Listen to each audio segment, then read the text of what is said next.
কিন্তু কবর বড় ভয়ঙ্কর, ওখানে কোন রকমের কোনো কৌশল চলবে না। আল্লাহ বলেছেন ইন্না বাতুশা রাব্বিকা লাশাদীদ, the sieging of Allah is difficult. আল্লাহর পাকড়াও, আল্লাহর ধরা খুবই শক্ত, খুবই কঠিন। আল্লাহ শুধু শক্ত করে ধরবে না রে ও বন্ধু, আল্লাহ ধরার পরে আল্লাহ বলেছেন ইন্নাল্লাহা সারিউল হিসাব, Allah is quick to take account, Allah হিসাব গ্রহণে অত্যন্ত তৎপর। ও বন্ধু, আমি সবাইকে বলতে চাই, ও বন্ধু হৃদয় খুলে শোনো, আমার মা আমার বোনদেরকে ডেকে ডেকে বলছি রে, হৃদয়ের জানালা খুলে তোমরা সবাই শোনো। আমার ভাই বাবাদেরকে বলবো, জীবনে আরো 360টা রাত্র তুমি পাবা, অথবা 364টা রাত্র তোমার জন্য ঘুমের জন্য বরাদ্দ আছে। আজকের এই একটা রাত্র তোমার জীবন থেকে তুমি কুরবানি করে দাও, মনের সাথে তুমি একটা কমিটমেন্ট করে নাও, আমি আজকে রাত্রে ঘুমাবো না, ওই জান্নাতের বাগানে আমি চলে যাব, ওখানে বসে বসে উলামায়ে কেরামদের আলোচনা শুনবো, আর শোনার মধ্য দিয়ে জীবনের মান পরিবর্তন করব। এটাই হবে তোমার জীবনের জন্য সবচেয়ে বড় নেয়ামত। ঠিক কিনা বলেন? আরো জোরে বলেন ঠিক কিনা? ও বন্ধু, আল্লাহ রাব্বুল আলামিন বলেছেন আমরা সবাই দেখতে পাবো, জানতে পারবো ও বন্ধু কে কি করেছি আর করেনি যখন কবরটা ওপেন হয়ে যাবে। কিন্তু আমার নবী হাদিস শরীফ দ্বারা প্রমাণ করে দিয়েছেন, আল কবরু রওজাতুম মির রিয়াদিল জান্নাতি হুফরাতুম মিন হুফারিন নার। ওরে সোনার মদিনা উড়ে যাও রে বাংলার হাওয়া, যাও রে সোনার মদিনা,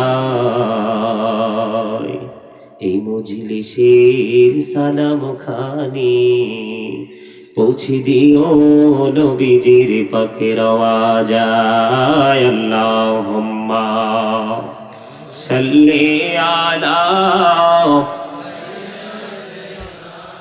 মাওলানা মুহাম্মদ ওয়া আলা আলি সাইয়্যিদিনা মুহাম্মদ। মোরা সবাই গুনাহগার গো, এসেছি আপনার দরবারে, যার সিলাই সৃষ্টি করছেন মাফ করেন তার খাতিরে। আল্লাহুম্মা সাল্লি আলা মুহাম্মদে মুহাম্মদ ওয়া আলা আলি সাইয়্যিদিনা মাওলানা মুহাম্মদ। কাফনের কাপড় পরতে হবে, পরনের কাপড় থাকবে না, ধনী বলো গরিব বলো আজরাইল কাউকে ছাড়বে না। আল্লাহুম্মা সাল্লি আলা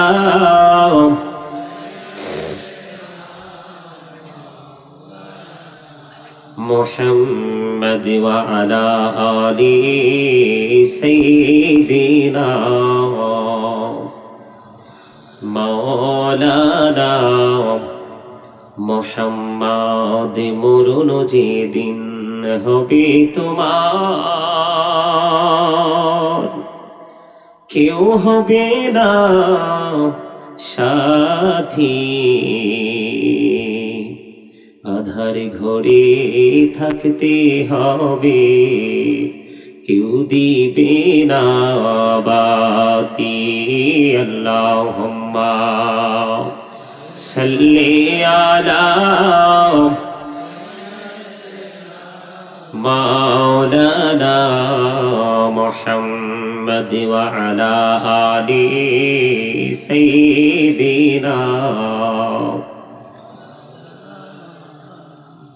মুহাম্মদ। মাটির নিচে বাড়ি মোদের, ওই মাটির নিচে মোদের ঘর। এই দুনিয়ার আপন যারা সবাই হবে মোদের পর। আল্লাহুম্মা সাল্লি আলা মুহাম্মদে মুহাম্মদ ওয়া আলা আলি সাইয়্যিদিনা মুহাম্মদে মুহাম্মদ। আল্লাহুম্মা সাল্লি আলা মাওলানা মুহাম্মদ ওয়া আলা আলি মাওলানা মুহাম্মদ। লা ইলাহা ইল্লাল্লাহ, লা ইলাহা লা ইলাহা ইল্লাল্লাহ, লা ইলাহা। হায়রে কত সুন্দরী মদিনা, কেমনে যাব জানি না। হায়রে কত সুন্দর মদিনা, কেমনে যাব জানি না। হায়রে দয়া করো দয়াল আল্লাহ, দয়া করো দয়াল আল্লাহ, নসিব করো মদিনা। লা ইলাহা ইল্লাল্লাহ, লা ইলাহা। হায়রে নামাজে রোজা ছাইরো না, মা বাবাকে ভুইলো না। হায়রে জান্নাতে বাসী হইতে চাইলে, জান্নাতে বাসী প্রাণ ভরে করো সাধনা। লা ইলাহা ইল্লাল্লাহ, লা ইলাহা লা ইলাহা ইল্লাল্লাহ মুহাম্মাদুর রাসূলুল্লাহ সাল্লাল্লাহু আলাইহি ওয়াসাল্লাম। আল্লাহ আল্লাহ আল্লাহ আল্লাহ আল্লাহ আল্লাহ আল্লাহ আল্লাহ মাশাআল্লাহ। আল্লাহ আল্লাহ আল্লাহ আল্লাহ আল্লাহ আল্লাহ আল্লাহ আল্লাহ। এই নামেতে এত মধু, এই নামেতে এত মধু, জাহানিনি তো আগের দয়াল, জাহানিনি তো আগে। যতই জপি নামটি তোমার, যতই জপি নামটি তোমার, ততই মধুর লাগে রে দয়াল, ততই মধুর লাগে। আল্লাহ আল্লাহ আল্লাহ আল্লাহ আল্লাহ আল্লাহ মাশাআল্লাহ। আল্লাহ আল্লাহ আল্লাহ আল্লাহ আল্লাহ। এলাহো তো রিহি আর মাঝে, এলাহো তো রিহি আর মাঝে, কিসের করো খেলা। পিছের দিকে চাইয়া দেখো, পিছের দিকে চাইয়া দেখো, ডুবে যায় তোর বেলা রে।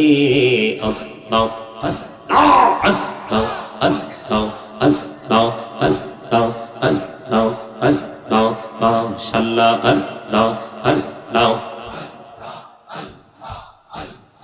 আল্লাহ আল্লাহ না কোহরে গো নবী মেহরাজেতে যাইয়া প্রেমেরা না কোহরে গো নবী মেহরাজেতে যাইয়া দয়াল প্রভু দিলেন মেরাজ দয়াল প্রভু দিলেন মেরাজ মুমিনের লাগিয়া আল্লাহ আল্লাহ আল্লাহ আল্লাহ আল্লাহ মাশাআল্লাহ আল্লাহ আল্লাহ আল্লাহ জীবন গড়িয়া কুরসির গোনা জীবন গড়িয়া কুরসির গোনা ক্ষমা করে দাও রে দয়াল ক্ষমা করে দাও আরে গোনা গলে ক্ষমা করিয়া গোনা গলে ক্ষমা করিয়া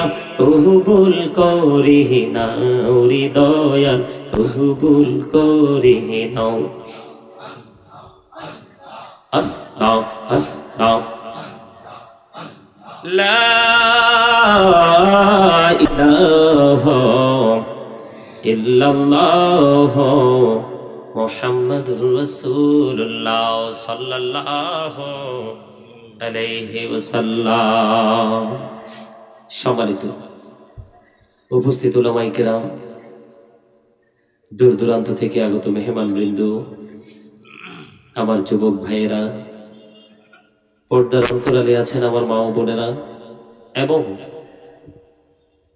যারা আজকে এত সুন্দর করে নূরানি ঈমানি ইরফানি জলসা সাজিয়েছেন আজকের মাহফিল কর্তৃপক্ষ যারা রয়েছেন সকলের প্রতি আমার আন্তরিক সালাম আসসালামু আলাইকুম ওয়া রাহমাতুল্লাহি ওয়া বারাকাতুহু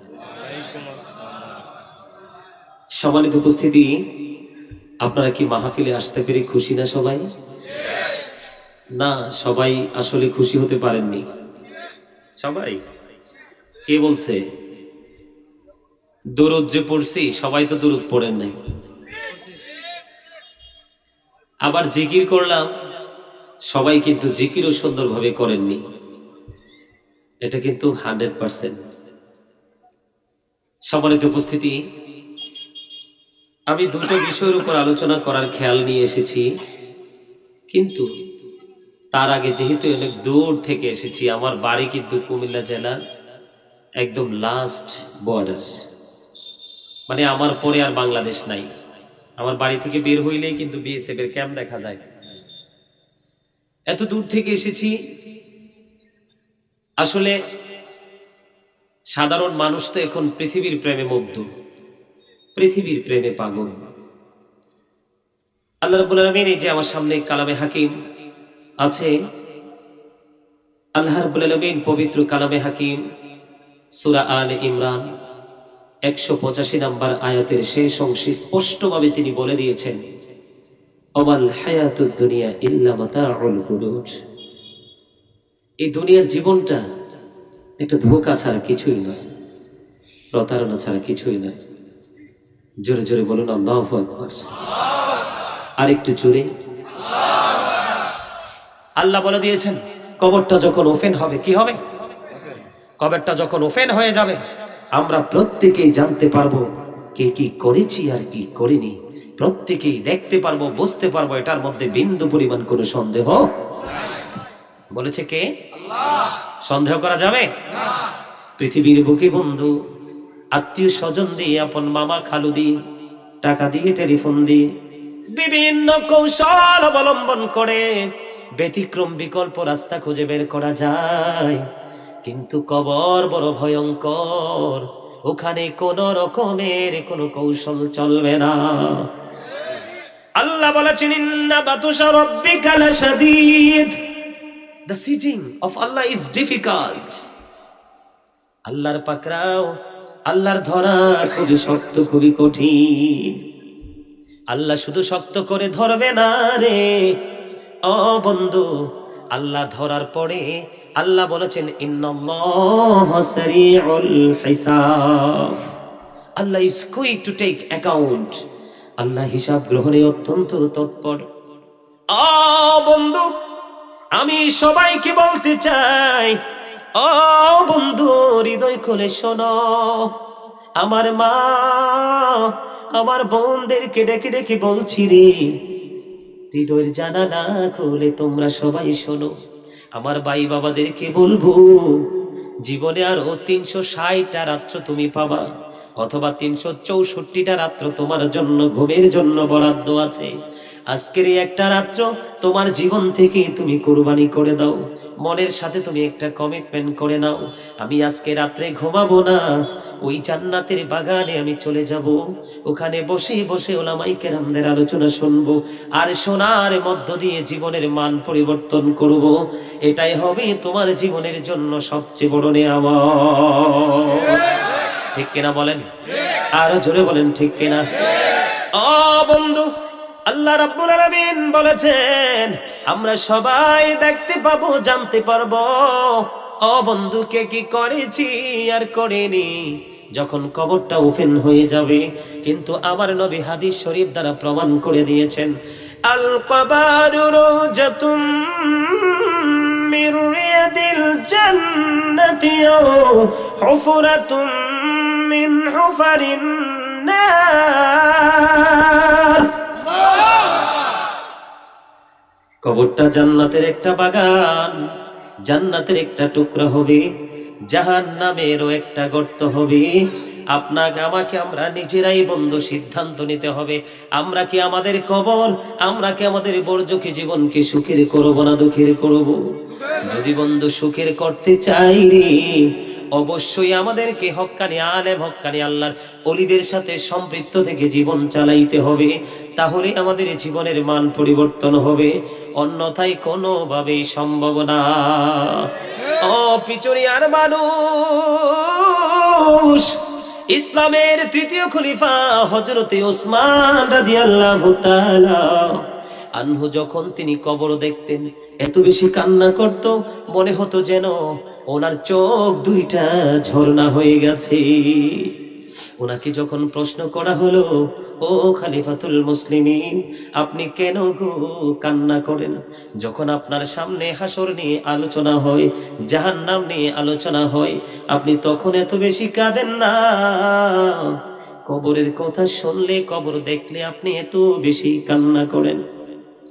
এবার উসমান রাদিয়াল্লাহু তাআলা আনহু একটা ডাক দিয়ে বলল, কবরে কান্নার কারণ হলো বরজখী জীবনের প্রথম স্তর হলো কবর।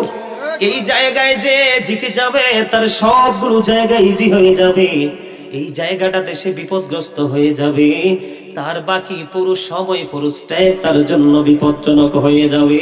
এই জন্য কবর দেখলে বেশি কান্না আসে। জোরে জোরে বলুন না আল্লাহু আকবার। আমাদের ডাইনে বামে কত কবরস্থান, ও বন্ধু, কত আপন স্বজনকে দাফন করে রাখলাম, দেখার পরেও আমাদের অন্তরে এটা আসে না যেই কোনো মুহূর্তে আমাদের কেউ কবরে চলে যেতে হবে। বন্ধুরে আমার, হযরতে আবু হুরায়রা রাদিয়াল্লাহু তাআলা আনহু থেকে হাদিস বর্ণিত, হযরত ওসমান রাদিয়াল্লাহু তাআলা আনহু কেন কান্না করতেন তার রহস্যটা আমি আপনাদেরকে বলবো। কবরটা দেখতে কিন্তু সবার ক্ষেত্রে একই রকম দেখা যায়, ঠিক না বেঠিক? কবরটা দেখতে সবার ক্ষেত্রে একই রকম দেখা যায় বন্ধু। কবরের মধ্যে একই রকম বাঁশ দিয়ে ছাউনি দেওয়া হয়, একই রকম কায়দায় বন্ধু মাটির উপর দিয়ে সুন্দর করে লেবেল করে দেওয়া হয়। দেখতে যদিও একই রকম, কিন্তু ভিতরের আচরণ হবে পুরো ভিন্ন। ও বন্ধু, সর্বপ্রথম বুখারী শরীফের মধ্যে এসেছে হাদিস খানা, আপনারা বলেছেন কবর। এই কবর নিয়ে আলোচনা করতে হলে বন্ধু প্রথম থেকে যেতে হবে শেষ পর্যন্ত। যখন মুমিনকে প্রশ্ন করা হবে, রাসূল সাল্লাল্লাহু আলাইহি সাল্লাম সামনে থাকবে, ওনাকে প্রশ্ন করা হবে নবী সম্পর্কে, তখন মুমিন সঙ্গে সঙ্গে উত্তর দিয়ে দিবে, যেই মদিনার নবীর জন্য পাগল ছিলাম, উনি তো আমার প্রাণের নবী। ও বন্ধু, উত্তর দিতে দেরি রে, হাদিস শরীফ প্রমাণ করেছে উত্তর দিতে দেরি বন্ধু, সঙ্গে সঙ্গে কবরটা দৈর্ঘ্য এবং প্রস্থে 70 গুণ বন্ধু বেশি চওড়া হয়ে যাবে। আর জোরে বলুন না সুবহানাল্লাহ। ফেরেশতারা সঙ্গে সঙ্গে বলে দিবে বন্ধু, যে দুইজন ফেরেশতা কবরের মধ্যে প্রবেশ করবে কালো বর্ণ, বর্ণটা হলো কালো আর চক্ষু দুইটা হলো নীল। ও বন্ধু, দুইটা আসবে, জানেননি দুইটা ফেরেশতার নাম? একজনের নাম মুনকার, আরেকজনের নাম কি? নাকি জোরে জোরে বলেন না সুবহানাল্লাহ। এই জন্য বন্ধু আমি সব সময় বলি এটা, 40 কদম হাটিয়া আসবে রে সজন, মুনকারে নাকির হাজির হইবে রে তখন। বলেন 40 কদম হাটিয়া আসবে রে সজন, মুনকারে নাকির হাজির হইবে রে তখন। ঘুমটা খুলিয়া সওয়াল ও মুসলিম ভাই, ঘুমটা খুলিয়া সওয়াল করিবেন তখন, 40 কদম হাটিয়া আসবে রে সজন। কি সওয়ালের কি জবাব হইতে যে পারে, সময় থাকিতে ও মন জানিও তারে, ও মন জানিও তারে। 40 কদম হাটিয়া আসবে রে সজন, মুনকারে নাকির হাজির হইবে রে তখন। বন্ধু যখন উত্তর দিয়ে দিবে, ফেরেশতারা সঙ্গে সঙ্গে বলে দিবে, আমরা জানতাম তোমার উত্তরটা এমনই চমৎকার হবে।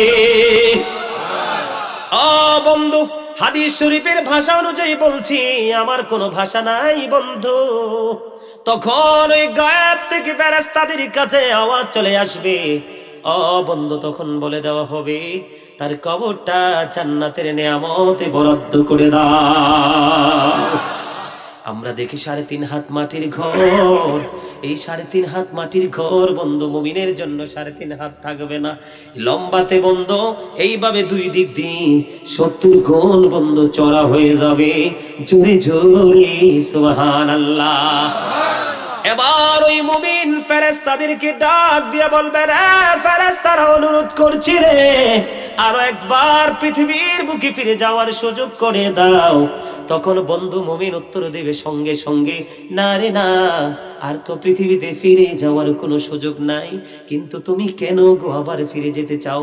তখন ফেরেশতারা বলবে, প্রশ্ন করার সঙ্গে সঙ্গে মুমিন উত্তর দিবে, আমার জন্য এত বড় নিয়ামত, আমার জন্য এত নিয়ামত বরাদ্দ করেছে আমার মালিক, আমি আমার আপন স্বজনদের কাছে, আমার প্রিয়জনদের কাছে এই সুসংবাদটা দেওয়ার জন্য যাব। জোরে জোরে বলুন না সুবহানাল্লাহ। বন্ধু টাঙ্গাইল পিচুরিয়ার মানুষ কেমন করে ঘুমাও বন্ধু ঘরে, কেমন করে দুইটা চোখের পাতায় এক হয় রে আলী, ডেকে ডেকে বলছে ইসলামের চতুর্থ খলিফা হযরতে আলী কারামাল্লাহু তিনি ডেকে ডেকে বলছে, রে পৃথিবীর মানুষ তোমরা দুনিয়ার বুকে ঘুমিয়েছ রে, যেদিন কবরে যাবা সেদিন তোমাদের ঘুম ভাঙবে, কিন্তু সেদিন ঘুম ভাঙলে কোনো লাভ হবে না। সজাগ যদি থাকতে হয় এই পৃথিবীর বুক থেকে সজাগ থেকে বরযুগে জীবনে পা দাও। জোরে জোরে সুবহানাল্লাহ, আর একটু মহব্বতে পড়ুন না সুবহানাল্লাহ। বন্ধু ফেরেশতাদেরকে যখন ওই মুমিন তার মনের কথা খুলে বলবে রে, তখন ফেরেশতারা বলবে, না না, আর পৃথিবীর বুকে ফিরে যাওয়ার সুযোগ নাই, একবার এসেছো তুমি নতুন দুলার মতো, নতুন বরের মতো ঘুমিয়ে থাকো। জোরে জোরে বলেন না সুবহানাল্লাহ। আপনাদের কাছে যদি কথাগুলো নতুন মনে হয় বন্ধু, আমার পকেটে কিন্তু অ্যান্ড্রয়েড সেট আছে, আমি চাইলে এখান থেকে আপনাদেরকে একবারে রেফারেন্স সহ দেখিয়ে দিব বন্ধু, দেখাইতে পারবো, সন্দেহ করার কোনো অবকাশ নাই। আপনাদের কাছে আমার প্রশ্ন হলো, নতুন দুলা যেদিন বড় সেজে আসে তার সম্মান বেশি থাকে না কম থাকে? বন্ধু নজর দিয়ে দেখবেন, বউটা বিয়ের পরে খারাপ হবে না ভালো হবে এটা দেখার বিষয় না। বউ যেদিন শ্বশুর বাড়িতে নতুন বউ সেজে যাবে লাল বেনারসি পরে, দেখবেন এই বউকে ঘিরে হাজার হাজার মানুষের উপস্থিতি হয়। সেদিন চিফ গেস্ট হয় ওই বাড়ির বরের বাড়ির বউ, আর বড় হয় তার শ্বশুর বাড়ির চিফ, ঠিক কিনা বলেন? বন্ধু সঙ্গে সঙ্গে ফেরেশতারা বলবে নতুন বরের মতো ঘুমিয়ে থাকো, যেদিন প্রিয়জন ডাক দিবে সেদিনই তুমি উঠবা। নতুন ডাক দিবে কে? আরো জোরে, আরো জোরে। আল্লাহকে ভালোবাসেননি? আল্লাহকে ভালোবাসলে ও বন্ধু, নবীর আল্লাহর কোরআন, নবীর হাদিস, এই কথাগুলো যখন আলেমদের মুখ দিয়ে বের হবে সেগুলো শুনতে হবে, মানতে হবে, ঠিক না ঠিক? বন্ধুরে আমার, মুমিনের জন্য ফয়সালা কি হয়ে গেল? কবরে হয়ে গেল। 2 নম্বরে হবে বন্ধু মুনাফিকের ফয়সালা। আপনাদেরকে আমি একটা কথা বলবো, এই পৃথিবীর বুকে বন্ধু বেঈমান কাফেরের চাইতেও ভয়ঙ্কর হলো মুনাফিক, ঠিক কিনা দাদা ভাই? কারণ মুনাফিকদের লেবাস থাকবে, দাড়ি থাকবে, টুপি থাকবে, পাঞ্জাবি থাকবে। আমি আপনাদেরকে একটা কথা বলবো, এখানে আপনারা কেউ কি আছেন যে ইয়াজিদের পক্ষের লোক? কেউ কি আছেন ইয়াজিদকে ভালোবাসেন? এমন কি কেউ আছেন? আলহামদুলিল্লাহ। বন্ধু বলে, হুজুর কেন গো মাঝখান দিয়ে প্রশ্নটা করলেন? কারণ ইয়াজিদের চরিত্র যার মাঝে আছে সে বর্তমানে সবচেয়ে বড় মুনাফিক, ঠিক কিনা বলেন? আমি বলি ইয়াজিদ ইজ ক্যারেক্টারলেস, ইয়াজিদ হলো চরিত্রহীন। কথা বলেন না কেন? বিশ্বাস হয় না? দিনের বেলা বানর নাচাতো, রাতের বেলা হলে মদের আসর বসাতো। মদ কি হালাল না হারাম? ইন্নামাল খামরু ওয়াল মাইসিরু ওয়াল আনসাবু ওয়াল আজলামু রিজসুম মিন আমালিশ শাইতান। দাদা আছে না নাই? মদ, জুয়া, মূর্তি, ভাগ্য গণনা, রাশি গণনা, গৃহবস্তু শয়তানের কাজ, বলেছে কে? আরো জোরে বল। হুজুর কেন হঠাৎ করে ইয়াজিদের কাছে গেলেন? এক্সাম্পল দেওয়ার জন্য। ইয়াজিদের উপদেষ্টার নাম শুনেননি? ইয়াজিদের উপদেষ্টার নাম ছিল শারজুন বিন মানসুরুর রুমি, যিনি ছিলেন একজন ইহুদি। বেঈমান কাফেররা কি আমাদের বন্ধু না শত্রু? শত্রু না? আরে ভাই আমি বলবো কেন? আল্লাহ বলেছে ইন্নাল কাফিরিনা কানু লাকুম আদুওয়াম মুবিনা, the heretics are the eternal enemy of the believers. ঈমানদারদের প্রকাশ্য দুশমন হলো বেঈমানেরা।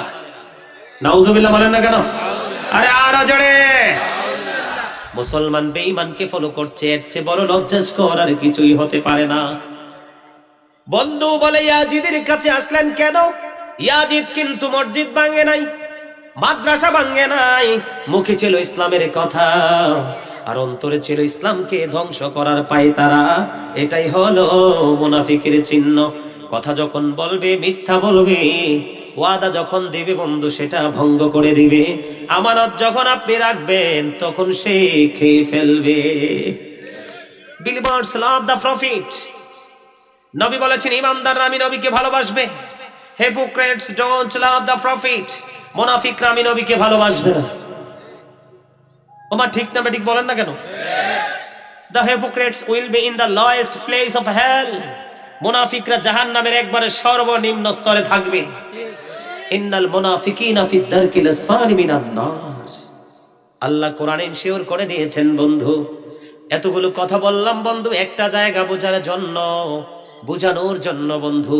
মুনাফিকের যখন প্রশ্ন করা হবে নবী সম্পর্কে, তখন মুনাফিক সঙ্গে সঙ্গে উত্তর দেবে আমি কিছু বলতে পারবো না, মানুষ যা ভাবতো আমিও তাই ভেবেছি। নাউজুবিল্লাহ বলেন। আল্লাহর প্রিয় হাবিবুল্লাহকে নিয়ে মানুষ যেমন চিন্তা করতো আমিও তেমন চিন্তা করেছি। এবার বন্ধু যখন উত্তর দিবে তখন ফেরেশতারা উত্তর দিবে আমরা জানতাম তোমার উত্তরটা এমনই হবে।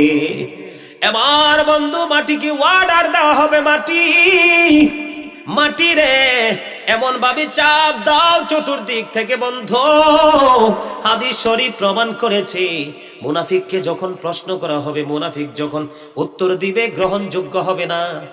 বন্ধু ইমানি উত্তর দিতে পারবে না, মাটি তাকে চতুর্দিক দিয়ে এমন ভাবে বন্ধু গ্রাস করবে। হাদিস শরীফ প্রমাণ করেছে বন্ধু এক হাড়ের ভিতর থেকে আরেকটা হাড়ের ভিতর ঢুকে যাবে। জোরে জোরে বলুন না নাউজুবিল্লাহ। হাড় বুঝেননি? চাপার সাথে বন্ধু হাড়ের মধ্যে হাড় ঢুকে যাবে, কিন্তু এই সাজা তার কিয়ামত পর্যন্ত বহাল থাকবে। জোরে জোরে বলেন নাউজুবিল্লাহ, আরো জোরে বলেন না নাউজুবিল্লাহ। এবার তৃতীয়ত হলো বেঈমান কাফের। কাফেরদেরকে প্রশ্ন করা হলে বন্ধু সব বলবে আমি কিচ্ছু জানি না, কিচ্ছু বুঝি না। আবু সাঈদ খুদরি রাদিয়াল্লাহু তাআলা আনহু থেকে বর্ণিত, বেঈমান কাফেরের কবরের মধ্যে বেঈমান কাফেরদের পরকালে যাবে, আপনি দেখেন কিন্তু তাদেরকে ফরাইয়া ফেলে। এই জন্য আগে বলেছি মানুষ ডাবল সিঙ্গেল না, দেহের পতন হয় আত্মার হয় না। তাদের বন্ধু পরকালে যখন যাবে তাদের জন্য বরাদ্দ করা হবে কাফেরদের জন্য কমপক্ষে 99টা সাপ থাকবে কবরে। কয়টা? 99টা সাপ থাকবে রে।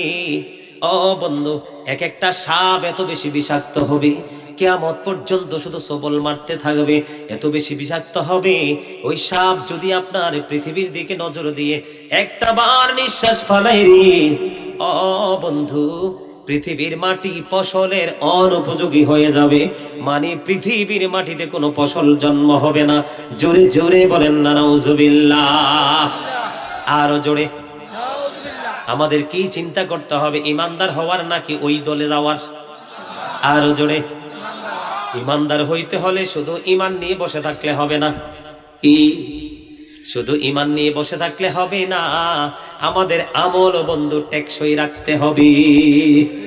এখন বর্তমানে মানুষ বেশিরভাগ মানুষের টাকা মারে, আছে না নাই? কথা বলেন। আপনাদের এই পিছুরিয়াতে আছে না নাই? আছে। ও বন্ধু, আল্লাহর হাবিবকে হাদিস শরীফের মধ্যে এসেছে একজনের জানাজা পড়ানোর জন্য যখন অর্ডার দিলেন, আমার নবীকে যখন প্রশ্ন করা হলো, নবী তখন প্রশ্ন করলেন সে কি কারো কাছে ঋণী আছে নাকি? কয় মাত্র 2 দিরহাম ঋণী আছে। কয় দিরহাম? মাত্র 2টি দিরহাম ঋণ আছে রে। নবী বলেছেন আমি তার জানাজা পড়াতে পারবো না যতক্ষণ না পর্যন্ত তার ঋণ পরিশোধ না করবে। তখন হযরতে আবু কাতাদা রাদিয়াল্লাহু তাআলা আনহু বলল, ইয়া রাসূলুল্লাহ, ইয়া হাবিবাল্লাহ, নবী গো, আমি দায়িত্ব নিয়েছি তার 2 দিরহাম ঋণ পরিশোধ করে দিব। তারপরে আমার নবী তার জানাজা পড়াইতে রাজি হয়েছে। জোরে জোরে সুবহানাল্লাহ। এটা আমাদের জন্য বড় ধরনের শিক্ষা। কথা বলেন না কেন? এই সম্পর্কে হাদিস শরীফ বললে অনেক হাদিস বলতে পারবো, সেদিকে যাব না বন্ধু। তাহলে এখান থেকে বোঝা যায় আপনি হাজার মানুষের সামনে আপনার জানাজা হলো, প্রেমিকের বন্ধু অভাব নাই, সমর্থকদের অভাব নাই, কিন্তু ভিতরগতভাবে আপনি ঋণী আছেন। আপনার জানাজা কতটুকু বৈধ হবে এই হাদিস শরীফ থেকে আপনি অনুমান করতে পারবেন। আছে না নাই? নাকি মিথ্যা বলছি? ঠিক না ঠিক? আরো জোরে। আপনাদের এই এলাকায় সুদ আসেনি? খায় বাড়ি বাড়ি ইন্না লিল্লাহি ওয়া ইন্না ইলাইহি রাজিউন পড়ে। এই মানুষগুলো জিন্নি জিন্দা আছে, আত্মা তার মরে গেছে। আল্লাহ কোরআনে বলেছেন আমি তোমাদেরকে যা কিছু দিয়েছি তার মধ্যে হালাল ভক্ষণ করো, এবং আল্লাহর দরবারে আল্লাহ বলেছেন তোমরা শুকরিয়া জ্ঞাপন করো। হাদিস সুদ নিয়ে একটু কথা বলবো, যেহেতু এই কথাগুলো কিন্তু সব কবরে যাওয়ার সাথেই সম্পৃক্ত, ঠিক না? দরকার আছে না? আপনারা অনেকে তো বিরক্ত হয়ে চলে যাবেন। আল্লাহ বলেছেন ক্বালু কাওলান সাদীদা, আল্লাহ বলেছে সে দা রাইট থিং, সত্য কথা বলো। আল্লাহ বলেছেন কু আনফুসাকুম ওয়া আহলিকুম নারা, আল্লাহ বলেছেন save yourself and your families from the fire, তোমরা জাহান্নাম থেকে বাঁচো, তোমাদের পরিবারকেও বাঁচাও। বলেছে কে?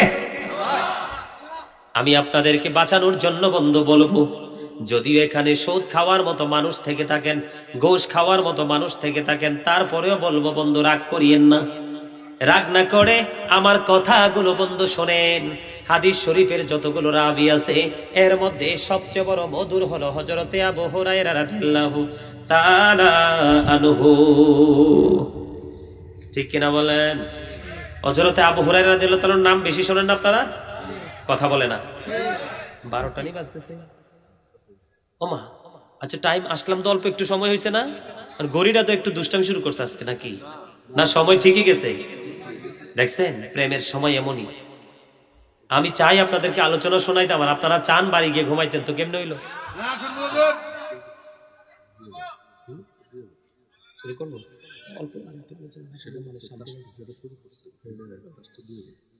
সুদ সম্পর্কে বলবো একটু, সবাই শুনতে রাজি? ছোট্ট করে বলবো বন্ধু, এদিকে তাকান। সুদের হযরতে আবু হুরায়রা রাদিয়াল্লাহু তাআলা আনহু থেকে বন্ধু হাদিস বর্ণিত। এটা কিন্তু একটা হাদিস, ছোট্ট হাদিস, ছোট্ট করে বলছি আমি আপনাদেরকে। হযরতে আবু হুরায়রা রাদিয়াল্লাহু তাআলা আনহু থেকে বর্ণিত বন্ধু, সুদের 70টা স্তম্ভ আছে। কয়টা? এর মধ্যে যেই ব্যক্তি সবচেয়ে 70 নাম্বার যেটা বন্ধু, এটা হলো যেই ব্যক্তি সুদের মাধ্যমে টাকা কালেকশন করলো, অর্থের পাহাড় গড়ে তুললো, সেই যেন তার গর্ভধারিণী মাকে বিবাহ করলো। আরে এত আস্তে নাউজুবিল্লাহ, আরে এত আস্তে। সবচেয়ে ছোটটা, নাউজুবিল্লাহ, আমার গায়ের পশমগুলো পর্যন্ত দাঁড়িয়ে যায় যখন কেউ সুদ নিয়ে আলোচনা করতে বলে। এত নোংরা! যে সুদ খাবে, যেই সুদ দিবে, যেই সুদের সাক্ষী হবে, যেই সুদের জন্য সাক্ষী স্টাম্প লাগবে, যে সুদের লেনদেন করবে, মিডি হিসাবে কাজ করবে রে, তাদের জন্য খাবার হলো তিনাতুল খাবার। ওগো নবী, নবী, নবী গো, এই তিনাতুল খাবারটা কি গো? নবী বলল, রে সাহাবীরা, হৃদয় খুলে শোনো রে, এই তিনাতুল খাবারটা হলো আরেকটা জাহান্নামীর নিংড়ানো রক্তপুঁজ এবং ঘা জরা ঘাম। জোরে জোরে নাউজুবিল্লাহ। সহ্য করতে পারবেন? আমার গায়ে যদি এখন গামের গন্ধ কইতো, আমার দাদা নাকটা ওচা করতো, ঠিক কিনা বলেন? কইতো যে প্রধান বক্তা কুমিল্লার থেকে এসে আস্তা খাটাস। কথা বলেন না কেন? হয়তো বা আমার পাশে যদি দুর্গন্ধ যুক্ত কেউ বসতো, আমি বলতাম এটা আস্তা পেতনি, বলতাম না? আমরা বাঙালি, এটা আমাদের নিয়ম, ঠিক কিনা বলেন? আসলে এটা বলা যে তাকে কষ্ট দেওয়া হয়, এটা কিন্তু আমরা তাকাই, ঠিক কিনা বলেন? ও বন্ধু, উক্ত সাহাবী থেকে আর একটা হাদিস পড়েছি আজকে সকালে, ও বন্ধু নজর দিয়েছি। বন্ধু, নবী বলেছেন যে ব্যক্তি সুদের মাধ্যমে 1 টাকা উপার্জন করলো, ওই হাদিসে বলেছি সে যেন তার মাকে বিবাহ করলো। আল্লাহর হাবিব সরকারে মদিনা তিনি বলেছে, রে পিচুরিয়ার মানুষ, হৃদয়টা খুলে একটু শোনো, অনুরোধ করে বলছি বন্ধু, যেই ব্যক্তি সুদের মাধ্যমে 1 টাকা উপার্জন করলো, সেই যেন তার মায়ের সাথে 36 বার জিনা করলো। সহ্য করা যায়? আমার নবী মেরাজে গেছে, সবাই তো বিশ্বাস করেন। মেরাজে গেছে যে জানেন না? আমার নবী মেরাজে গেল, মেরাজে যাওয়ার পরে জান্নাত জাহান্নাম পরিদর্শন করলো। জাহান্নামের দিকে যখন নজর দিল বন্ধু, নবী বলছেন আমি যাইতেছিলাম, আমি দেখতে পাইলাম জাহান্নামের মধ্যে এক একটা মানুষের পেট এক একটা ঘরের মতো বড় বড়। নাউজুবিল্লাহ বলেন। কিসের মতো বড় বড়? এক একটা মানুষের পেট এক একটা ঘরের মতো বড় বড়। তাদের পেটের মধ্যে সাপ বিচ্ছু ভরপুর আমি নবী দেখতে পাইলাম। জিব্রাইলকে প্রশ্ন করলাম, ও জিব্রাইল, এই যে মানুষটি দেখা যায় এরা কারা? ইয়া রাসূলুল্লাহ, ইয়া হাবিবাল্লাহ, নবী গো, এরা হলো দুনিয়ার সুদখোর। আরো জোরে বলেন না নাউজুবিল্লাহ। বন্ধু, সুদের সাথে সম্পৃক্ত থাকা মানে নিজের জীবনকে বরবাদ করে দেওয়া। বুখারীতে আরেকটা হাদিস এসেছে, আপনার পকেটে অথবা আপনার কাছে 9 টাকা আছে পবিত্র হালাল, মাথার গাম পায়ে ফেলে উপার্জন করেছেন, কয় টাকা? 9 টাকা আছে আপনার কাছে হালাল, আর 1 টাকা হলো বন্ধু হারাম। এই 1 টাকা হারাম যুক্ত করে যদি আপনি 9 টাকার সাথে একটা জামা বানান, কি করেন? একটা জামা বানান। আল্লাহর হাবিব বলে দিয়েছেন বন্ধু, কিয়ামত পর্যন্ত আপনি এই জামা পরে নামাজ পড়তে পারবেন, আল্লাহর দরবারে কবুল হবে না। জোরে জোরে বলুন না নাউজুবিল্লাহ। সহ্য করা যায়? হযরতে সামুরা ইবনে জুনদুব রাদিয়াল্লাহু তাআলা আনহু থেকে একটা হাদিস বর্ণিত। এই হাদিস শরীফটা অনেক বড় বন্ধু, এটাতে অনেকগুলো টপিকস এসেছে এই হাদিস শরীফের মধ্যে। এর মধ্যেই একটা পয়েন্ট আমি আপনাদেরকে তুলে ধরতে চাই। আল্লাহর হাবিব এই হাদিস শরীফের মাধ্যমে স্বপ্নের ব্যাখ্যা দিলেন সাহাবায়ে কেরামদের উপস্থিতিতে। তিনি ব্যাখ্যা দিতে বন্ধু তিনি বললেন, আমার কাছে দুইজন ফেরেশতা আসলো, দুইজন আগন্তুক আসলো। আমি ভ্রমণ শুরু করলাম। ভ্রমণ করতে করতে হঠাৎ করে একটা জায়গায় গেলাম। যাওয়ার পরে দেখলাম একটা রক্তের নদী দেখা যায়। কিসের নদী? একটা রক্তের নদী দেখা যায়। এটার মধ্যে একটা মানুষ ঢেউয়ের তালে তালে সাঁতার কেটে কেটে কোলে আসতে চায়। আমি দেখলাম পাড়ের মধ্যে আর একটা মানুষ পাথর হাতে নিয়ে দাঁড়িয়ে আছে রে। যখন দেখলাম পাথর নিয়ে দাঁড়িয়ে আছে, ওই নদীর ভিতর থেকে যে মানুষটা কোলে আসতে চায়, আর ওই উপরে কোলে যিনি দাঁড়িয়েছেন শুধু পাথর নিক্ষেপ করে, পাথর নিক্ষেপ করতে করতে বন্ধু সেই কোলে আসতে চায়, ওই লোকটা পাথরে সামনে আসতে চায়। এমনি করতে করতে বন্ধু হাজার চেষ্টা করার পরে ওই লোকটা আসতে পারে না। আমি প্রশ্ন করলাম আমার সঙ্গীদেরকে, লোকটা কে রে, কেনই বা তার এই সাজাটা বহাল? এবার বন্ধু ফেরেশতারা উত্তর দিয়ে দিয়েছে, নবী গো, এইটা হলো দুনিয়ার সুদখোর। আরো জোরে বলেন না নাউজুবিল্লাহ। টাকা দিয়ে মাছ গোস্ত বাজার সব করলেন, নিজেও খাইলেন, বাচ্চাদেরকেও খাওয়ালেন, আর এই খাওয়ার কারণে আপনার শরীরে রক্ত জমা হলো। আপনি বলেন হালাল টাকা হইলে রক্ত হালাল, আর হারাম টাকা হইলে রক্ত হারাম। কথা বলেন না কেন? এই জন্য বন্ধু হাদিস শরীফের মধ্যে এসেছে, হারাম ভক্ষণকারীর দেহ জান্নাতে যাবে না। কিয়ামতের দিন হারাম যারা, সুদ ঘুষের সাথে যারা সম্পৃক্ত, এগুলাকে শুয়োর বানাইয়া জাহান্নামে দেওয়া হবে। জোরে জোরে বলেন না নাউজুবিল্লাহ। আসলে এগুলো মানুষ না, এটি মানুষ রূপী একটা আস্তা জানোয়ার। সুদের মাধ্যমে টাকার ব্যবসা দিয়ে কত মানুষের ভিটা হারাইছে, কত মানুষের একটা রিক্সা আয়ের উৎস বন্ধু, রিক্সা পর্যন্ত কেড়ে নিয়েছে। এমন আছে না নাই? অনেক মৌলবীরা পর্যন্ত সুদের সাথে সম্পৃক্ত। কি বলবো? নবী বলেছে পৃথিবীর এমন একটা সময় আছে মানুষ চাইলে সুদ থেকে বেঁচে থাকতে পারবে না। যদি বলে আমি সুদ খাবো না, কিন্তু সুদের ধুলা বালি পর্যন্ত তার গায়ে আসবে। এমন ভাবে সুদ চতুর্দিক দিয়ে মানুষকে ঘেরাও করবে। আওয়াজ তুলে বলুন না নাউজুবিল্লাহ। বন্ধুরে আমার, এই সুদের সাথে আরেকটা জাতি বন্ধু সম্পৃক্ত আছে। জায়গায় জায়গায় জোর করে করে জায়গা দখল করে, আছে না নাই? আছে না? এইরকম বেশি বেশি আছে। সকালে বলবে আপনার এই জায়গাটা আমার বেশি প্রয়োজন, আপনার এই মাটিগুলো খুব গ্রান সেন্টা, সেই মাটি আমার প্রয়োজন। আপনি বলবেন না, আমার বাচ্চা কাচ্চা বাড়ি করবে, না কইরে আসবেন সকালে।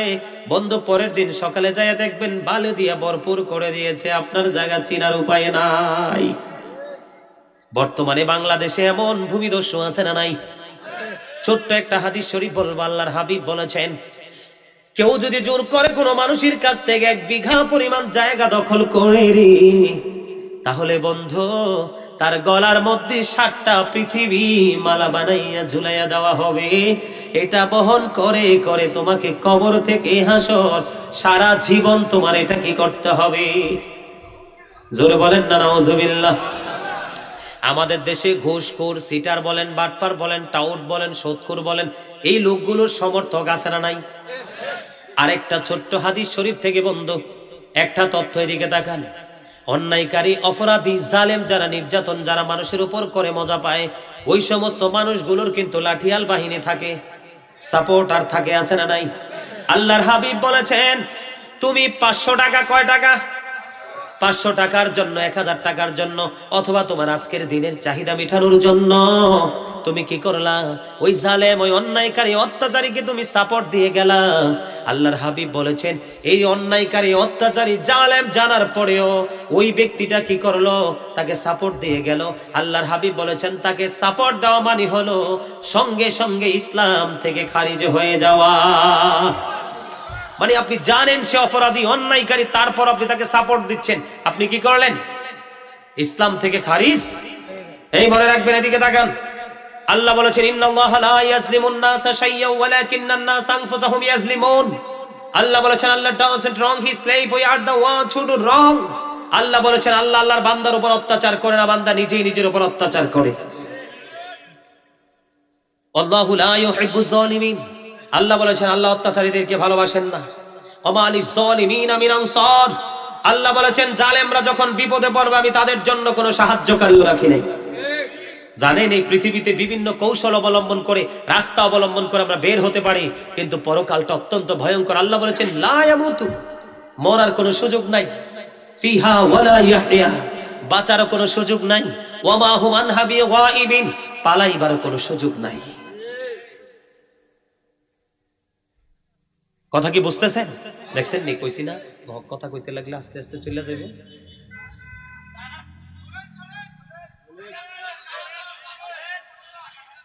এই আজকের এই পৃথিবীর এই অবস্থা, বাংলাদেশের এই অবস্থা, গোটা পৃথিবীর এই আসমানি গজবের কারণ হলো আমাদের কর্ম। কথা কি? কথা বলে না কেন? আমাদের কর্ম। আমরা আমাদের কর্মকে ভালো করতে পারলে আমাদের দুনিয়া এবং আখিরাতকে নিয়ামত হিসেবে পাবো। আল্লাহ বলেছেন আল্লাযীনা আমানু, যারা ঈমান এনেছে, ওয়া কানু ইয়াত্তাকুন, এবং তাকওয়া অবলম্বন করেছে, লাহুমুল বুশরা, তাদের জন্য সুসংবাদ, ফিল হায়াতিদ দুনিয়া, দুনিয়ার জীবনে, ও ফিল আখিরাহ, এবং পরকালের জীবনে। জোরে জোরে বলুন না সুবহানাল্লাহ। আর একটু মহব্বতে বলুন সুবহানাল্লাহ। মাহফিল তো শেষ করে দিন।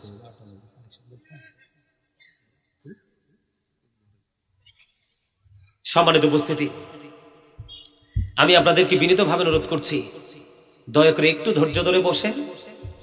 কিছুক্ষণের মধ্যেই তো মাহফিল শেষ হবে। আরেকবার বাঁচলেনই মাহফিলে আসতেন। আগামী বছর মাহফিল হবে না আবার? আল্লাহ যদি বাঁচায় রাখে অবশ্যই হবে। সেই সময় পর্যন্ত বেঁচে থাকলে মাহফিলে আসতেন। এই বছর যেহেতু আমরা এসেই গেছি, মাহফিলটাকে সুন্দর করে বরণ করে দিয়ে আমরা বাড়ি যাব। ঠিক না ঠিক? আরো জোরে। সম্মানিত উপস্থিতি, সুদ, ঘুষ, অন্যায়, অত্যাচার রাত্র অনেক হয়ে গেছে। আসলে আপনাদের এই জায়গাটা আছে না, আপনাদের এই জায়গাটা কিন্তু হয়ে গেছে আজকে, মানে মাহফিলের যে ডিসিপ্লিনটা, এটা নষ্ট হয়ে গেছে। এতক্ষণে কিন্তু মোটামুটি আরো অনেক সুন্দরভাবে মাহফিলটা গোছাইতে পারতাম। এই যে প্রদর্শনী দিয়ে আপনারা সব সময় নষ্ট করেছেন, প্রায় 1 ঘন্টা, ঠিক না? এগুলো করবেন মাগরিবের পরে অথবা ঈশার নামাজের পর পর। আলোচনা যখন শুরু হবে ধারাবাহিক বা স্টেপ বাই স্টেপ আলোচনা চলতেই থাকবে। আমার কাছে এটা মোটেও ভাল লাগে না। হ্যাঁ, প্রদর্শনীটা দরকার আছে, তবে মাহফিলের এই গুরুত্বপূর্ণ সময় কেন? এই জায়গাটা কিন্তু আজকের ওয়াজের পার্ট থেকে মাইনাস হয়ে গেছে না? না হয় কিন্তু এখানে আরেকটা বক্তা আগে আসতো, তারপরে আসতো, আমি আরো আগে আসতাম। আপনারা আগামী বছর থেকে দয়া করে এটা করবেন, তবে ডিসিপ্লিনটা ঠিক রেখে করবেন। এটা মাথায় রাখবেন। যারা কর্তৃপক্ষ আছেন তাদেরকে আমার আকুল আবেদন রইল, আর কি রিকোয়েস্ট রইল। সম্মানিত উপস্থিতি, এই মাহফিল, এই মসজিদ, এই মাদ্রাসা, এই কবর, সবগুলোই কিন্তু আমাদের পরকালের বাজার। এটা কি পরকালে? মুহাম্মদ ইবনে নসর রাদিয়াল্লাহু তাআলা আনহুর বাবা, মানুষ মারা গেলে তার জানাজায় শরীক হতে পারলে বন্ধু খুশি হতেন। জীবনে অসংখ্য মানুষের জানাজায় অংশগ্রহণ করলেন। হঠাৎ করে আল্লাহর এক প্রিয় মাহবুব বান্দার জানাজায় অংশগ্রহণ করলেন। তার জানাজা হলো, কাফন হলো, তাকে দাফন করানো হলো। দলে দলে সব মানুষ তাকে ছেড়ে প্রস্থান করতে থাকলো। কিন্তু মুহাম্মদ ইবনে নসর রাদিয়াল্লাহু তাআলা আনহুর বাবা, তিনি দাঁড়িয়ে রইলেন শেষ পর্যন্ত। হঠাৎ করে তিনি দেখতে পাইলেন, ওনার কাছে উনি বক্তব্য দিয়েছেন, আমার মনে হয়েছে কবরের মধ্যে যেন 2টা জিন্দা মানুষ প্রবেশ করেছে, জিন্দা আত্মা প্রবেশ করেছে। তিনি আশ্চর্য হয়ে গেলেন। কিছুক্ষণ পরে দেখলেন একটা আত্মা বের হয়ে চলে গেল। তিনি বলতেছেন, আমি প্র্যাকটিক্যালি দেখতে পেলাম আরেকটা এখনো পর্যন্ত তার কবরের মধ্যে রয়েছে, কিন্তু বের হয় না। এখন তিনি কি করলেন? বন্ধ সূরা মুল্ক তিনি 10 বার তেলাওয়াত করলেন, সূরা ইয়াসিন 10 বার তেলাওয়াত করলেন। করার পরে আল্লাহ রাব্বুল আলামিনের দরবারে 2টা হাত তুলে দোয়া করলেন, ওগো আল্লাহ, রহস্যময় ঘটনা আমার চোখের সামনে।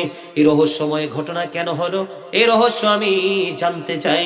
বন্ধু, তিনি দোয়া শেষ হইতে দেরি, নতুন কবরটা ফাইটা 2টা টুকরা হতে দেরি হয় না। কবরটা যখন ফাইটা 2টা টুকরা হলো, তখন ওই যে আরেকটা আত্মা বের হয়ে রওনা দিলেন। তখন ওই ব্যক্তি প্রশ্ন করলেন, আপনি কে?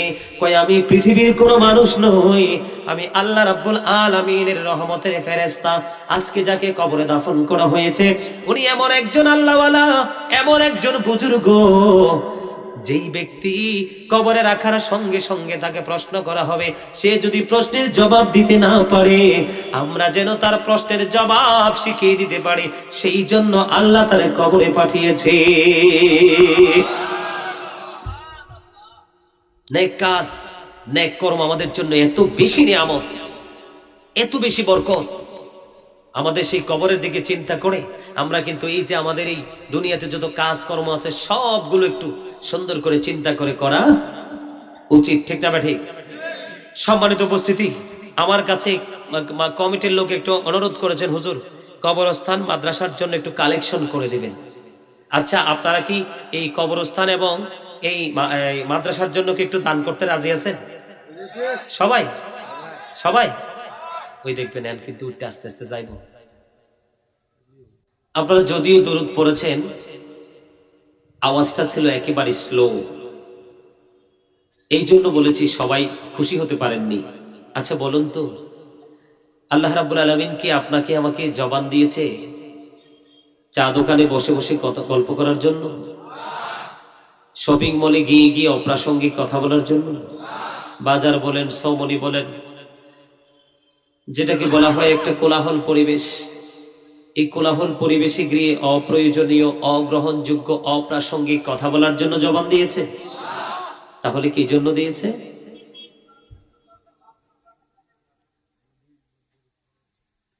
যে 2-3 দিক থেকে উত্তর দিয়েছেন, যতটুকু বুঝতে পেরেছি সবার উত্তরই সত্য। আলহামদুলিল্লাহ বলেন, অ্যাবসলিউটলি রাইট আনসারস। আল্লাহ রাব্বুল আলামিন আমাদের কি পৃথিবীতে পাঠিয়েছেন একটা উদ্দেশ্য নিয়ে। আপনারা জানেন কিনা জানি না, আমাকে যে বিষয়টা দেওয়া হয়েছে সেই বিষয় নিয়ে, সেই বিষয়ের আলোকেই আলোচনা করব।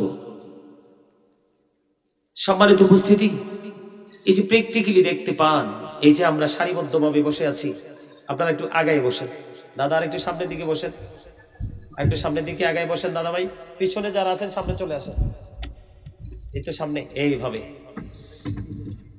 হ্যাঁ, না না ঠিক আছে, এই দিকটা ঠিক আছে, সবাইকে দেখা যায়। আপনারাও চেয়ারে বসেন, চেয়ার আছে তো।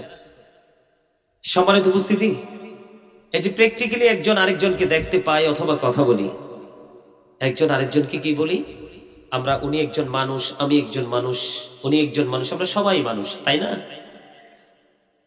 একটু কথা বলতে হবে দয়া করে।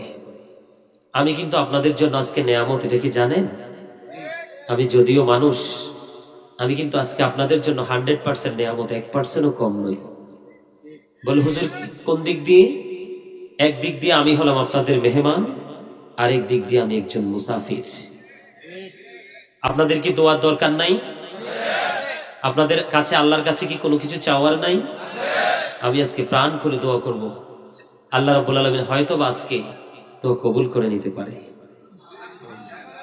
এটা আমি আমার মন গড়া কথা বলিনি। আল্লাহ বলেছে তোমরা আমাকে পাওয়ার জন্য উসিলা তালাশ করো, একটা মাধ্যম খোঁজো, একটা ওয়ে, একটা রাস্তা। আল্লাহ বলেছেন তোমরা আমাকে পাওয়ার জন্য উসিলা খুঁজো। গো আল্লাহ, উসিলাটা কি? আল্লাহ বলেছেন ওয়াবতাগু ইলাইহিল উসিলা, আমাকে পাওয়ার জন্য উসিলা খোঁজো। সে উসিলাটা কি? আল্লাহ বলেছেন অকুনু মা'আস সাদিকিন। সাদিকিন মানে কি জানেন? ট্রুথফুল ম্যান, সত্যবাদী মানুষ। সুবহানাল্লাহ। শাইখ ইসমাইল হাক্কি রাদিয়াল্লাহু তাআলা আনহু সাদিকিনের ব্যাখ্যা করতে গিয়ে তাফসিরে রুহুল বায়ান, তাফসিরে মাঝহারি, তাফসিরে কদরিতে এসেছে। তাফসিরে রুহুল বায়ানে শুধু আল্লাহর ওলিদের কথা বলেছেন, তাফসিরে মাঝহারিতেও আল্লাহর ওলিদের কথা এসেছে, তাফসিরে কদরির মধ্যে তিনি হক্কানি আলেমদেরকেও যুক্ত করে দিয়েছেন। জোরে জোরে সুবহানাল্লাহ। আল্লাহ বলেছে join with my dear people ফাদখুলি ফি ইবাদি। আল্লাহ বলেছেন join with my dear people, আমার প্রিয় লোকেদের সাথে যুক্ত হও। কাম টু মাই প্যারাডাইস অদখুলি জান্নাতি, আমার জান্নাতে চলে আসো। আমি বলছি, আল্লাহ বলেছেন। কি বলেছেন? এই আল্লাহর প্রিয় লোক হলো কারা? সাদিকিন যারা, মুখলিসিন যারা, মুত্তাকি যারা। কথা কি বুঝে আসছে? সম্মানিত উপস্থিতি, যেটা বলতে চেয়েছিলাম, এই যে প্র্যাকটিক্যালি বিশেষ করে এখানে অনেক যুবক ভাইকে দেখতে পাচ্ছি, তোমরা ভালো করে শোনো। যুবক ভাইদেরকে বলছি কারণ আজকের শিশু আগামী দিনের ভবিষ্যৎ। সম্মানিত উপস্থিতি, আমার আলোচনাটা যাওয়ার আগে আরো একটা কথা বলবো। আল্লাহর হাবিব একবার স্পষ্ট করে দিয়েছেন, হাদিস শরীফের মাধ্যমে আদিবু আওলাদাকুম আলা সালাসি খিসালি হুব্বি নবীকুম ওয়া হুব্বি আহলি বাইতিহি ওয়া আলা কিরাআতিল কুরআন। আল্লাহর হাবিব সরকারি দুজাহান ইমামুল মুরসালিন তিনি বলেছেন, তোমরা তোমাদের সন্তানদেরকে তিনটি বিষয় সম্পর্কে রেস্ট্রিকশন দাও। তিনটি চিন্তা, থ্রি থিংস যেটাকে বলা হয়, তোমরা তিনটি বিষয় তাদের ব্রেইনে তোমরা সেট আপ করে দাও। কয়টি বিষয়? আরো জোরে, আরে আরো আওয়াজ দিয়ে। কয়টি? তিনটি বিষয়। প্রথম হলো কি? হুব্বি নবীকুম, it is the love of the prophet. নবীর প্রেম, কারণ এটা হলো ঈমান। আপনি আল্লাহ মানার নাম ঈমান নয়। আপনি সারাদিন নামাজ পড়বেন, কোরআন পড়বেন, কিন্তু নবী সম্পর্কে আপনার যথাযথ চিন্তা চেতনা ভাবনা কোনোটাই নাই। শুধু জানেন সবাই বলছে নবী, হুজুররা বলছে নবী, সেটাই, এটাই কিন্তু আপনি ঈমানদার নন। কারণ আপনাকে ঈমান আগে টেকসই করতে হবে। রাসূল হাদিস শরীফের মধ্যে বলে একটা শব্দ ইউজ করেছেন, কালিল, অল্প। কি অল্প? আমরা বলি না সাম মানি, সাম টাইম, অল্প। কি সম্মানিত উপস্থিতি, আপনার অল্প আমল দিয়ে কিন্তু আপনি জান্নাতে যেতে পারবেন, ঈমানকে টেকসই রাখতে পারবেন। আমার কথা কি আপনারা বুঝতেছেন? সম্মানিত উপস্থিতি, আমি কিন্তু হাজার হাজার লক্ষ লক্ষ মানুষের জন্য পাগল নই, পাগল আমি প্রেমিকের। কারণ কিয়ামতের দিন কতটুকু আমল দিয়ে ফয়সালা হবে জানি না। ইন্না লিল্লাহি ওয়া ইন্না ইলাইহি রাজিউন। সবাই ইন্না লিল্লাহি পড়েন না? ইন্না লিল্লাহি ওয়া ইন্না ইলাইহি। দিবে দিবে, এত টেনশন করার দরকার নাই। সবাই একটু জিকির করেন, আল্লাহ আল্লাহ আল্লাহ আল্লাহ আল্লাহ আল্লাহ আল্লাহ আল্লাহ আল্লাহ আল্লাহ আল্লাহ আল্লাহ আল্লাহ আল্লাহ আল্লাহ আল্লাহ আল্লাহ আল্লাহ আল্লাহ।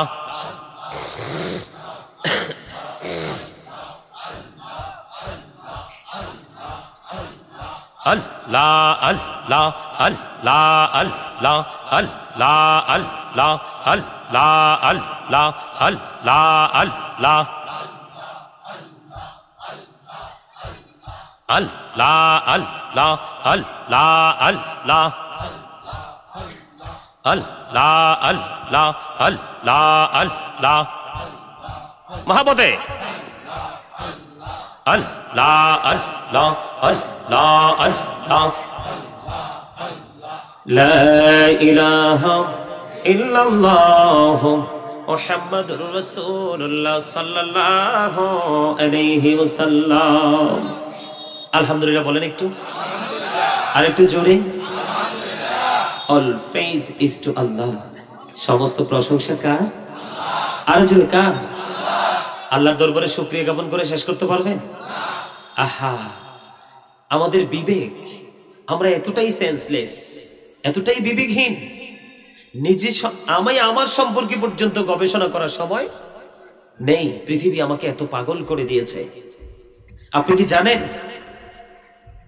কি জানেন আল্লাহ রাব্বুল আলামিন আমাদেরকে কত সুন্দর করে সৃষ্টি করেছেন এই যে এখানে কোরআন শরীফের 30 পারায় সূরা ইনফিতরের মধ্যে আল্লাহ কি বলেছে জানেন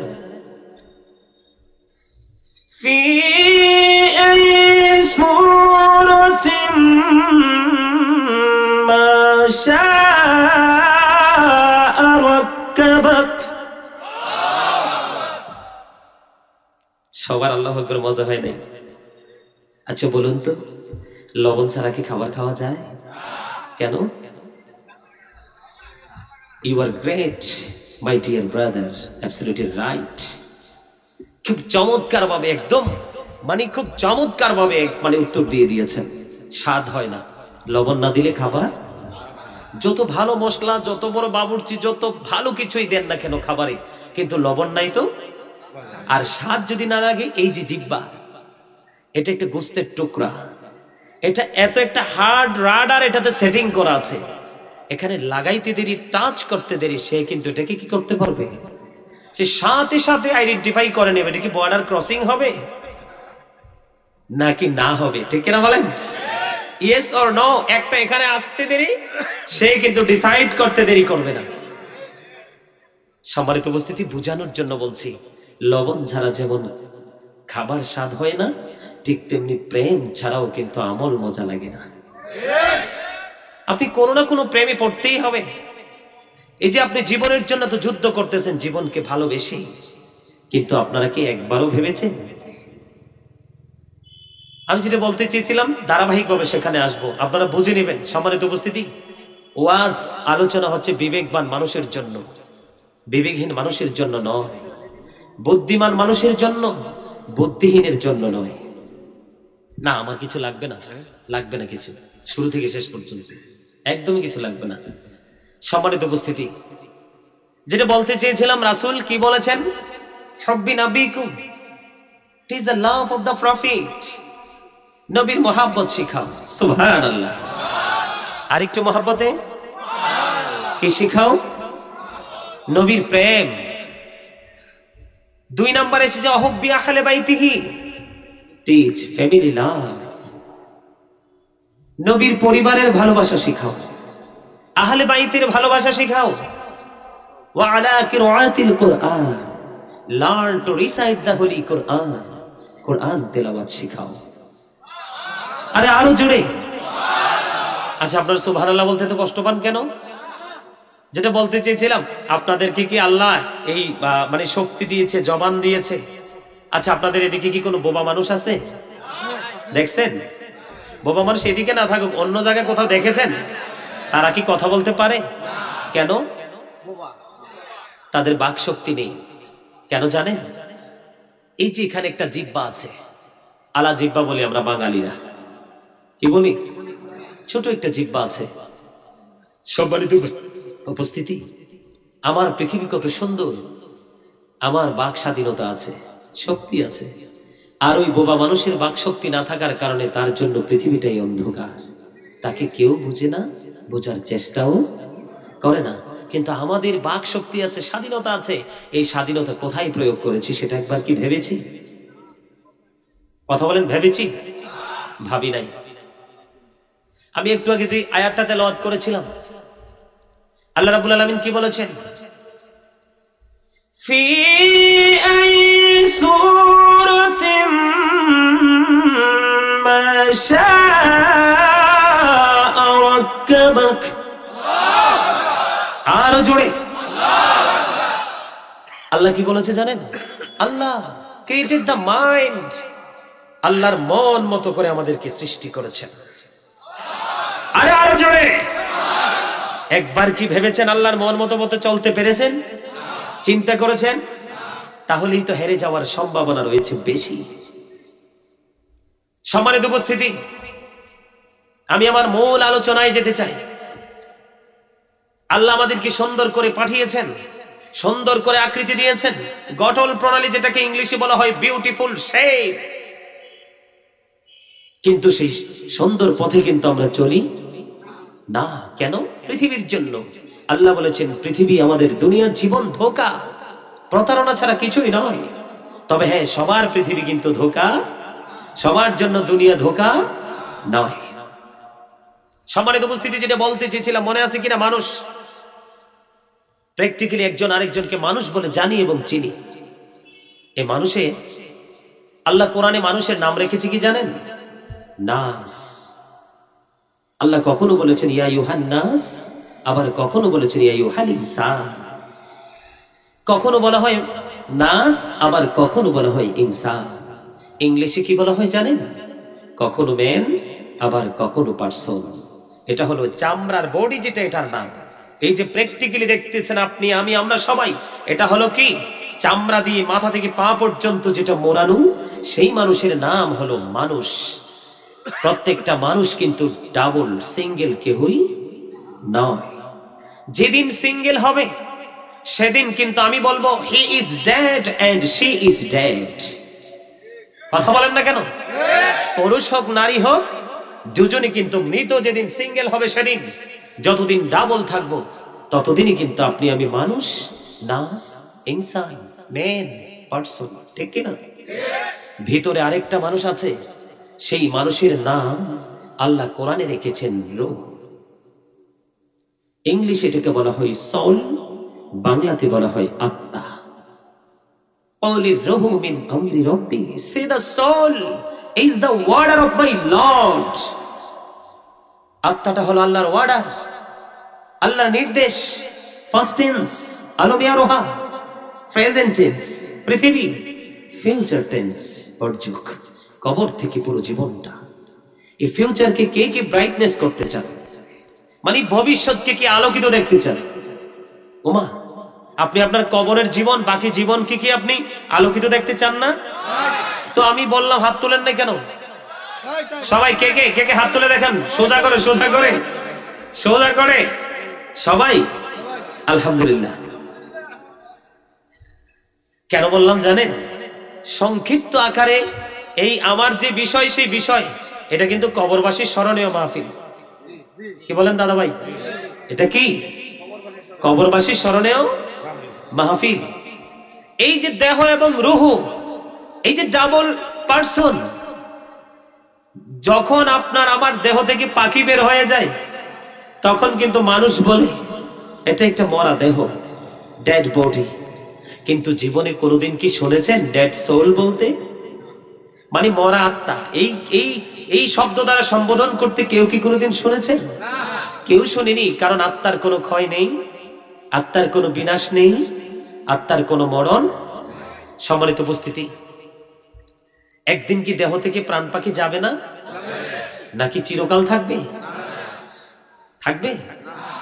থাকলে ওটাকে অবিশ্বাস করা হবে, আর অবিশ্বাস করলে ঈমান চলে যাবে। মিনহা খলাকনাকুম ওয়া ফিহা নুঈদুকুম ওয়া মিনহা নুখরিজুকুম তারাতান উখরা। অস্বীকার করার কোনো সুযোগ আছে? কথা বলেন। পদ্মা মেঘনা যমুনার তীরে কত ঢেউ চলে যায়, আসে না তো ফিরে। বলেন পদ্মা। সবাই। কত ঢেউ চলে যায়, আসে না তো ফিরে। আমিও চলে যাব এমনি করে, আসবো না কভু ফিরে। বলেন পদ্মা মেঘনা যমুনার তীরে কত ঢেউ চলে যায়, আসে না তো ফিরে। বলেন পদ্মা মেঘনা যমুনার তীরে কত ঢেউ চলে যায়, আসে না তো ফিরে। আমিও চলে যাব এমনি করে, আসবো না কভু ফিরে। বলেন পদ্মা কত ঢেউ চলে যায়, আসে না তো ফিরে। অস্বীকার করার কোনো সুযোগ আছে?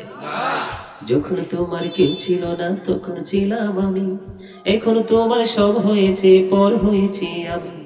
যখন তোমার কেউ রবে না, রব শুধু আমি।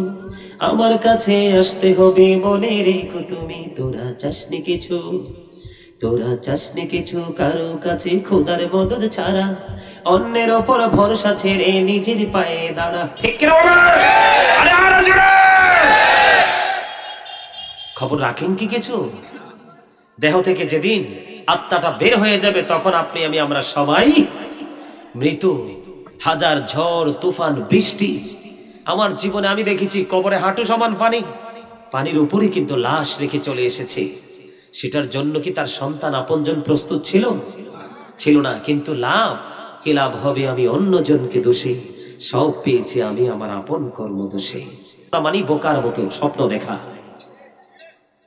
বন্ধুরে আমার, পাশে আপনার আমার কবর। ও বন্ধু, কবরস্থানে আপনার আমার আপন স্বজন অনেক শুয়ে আছে।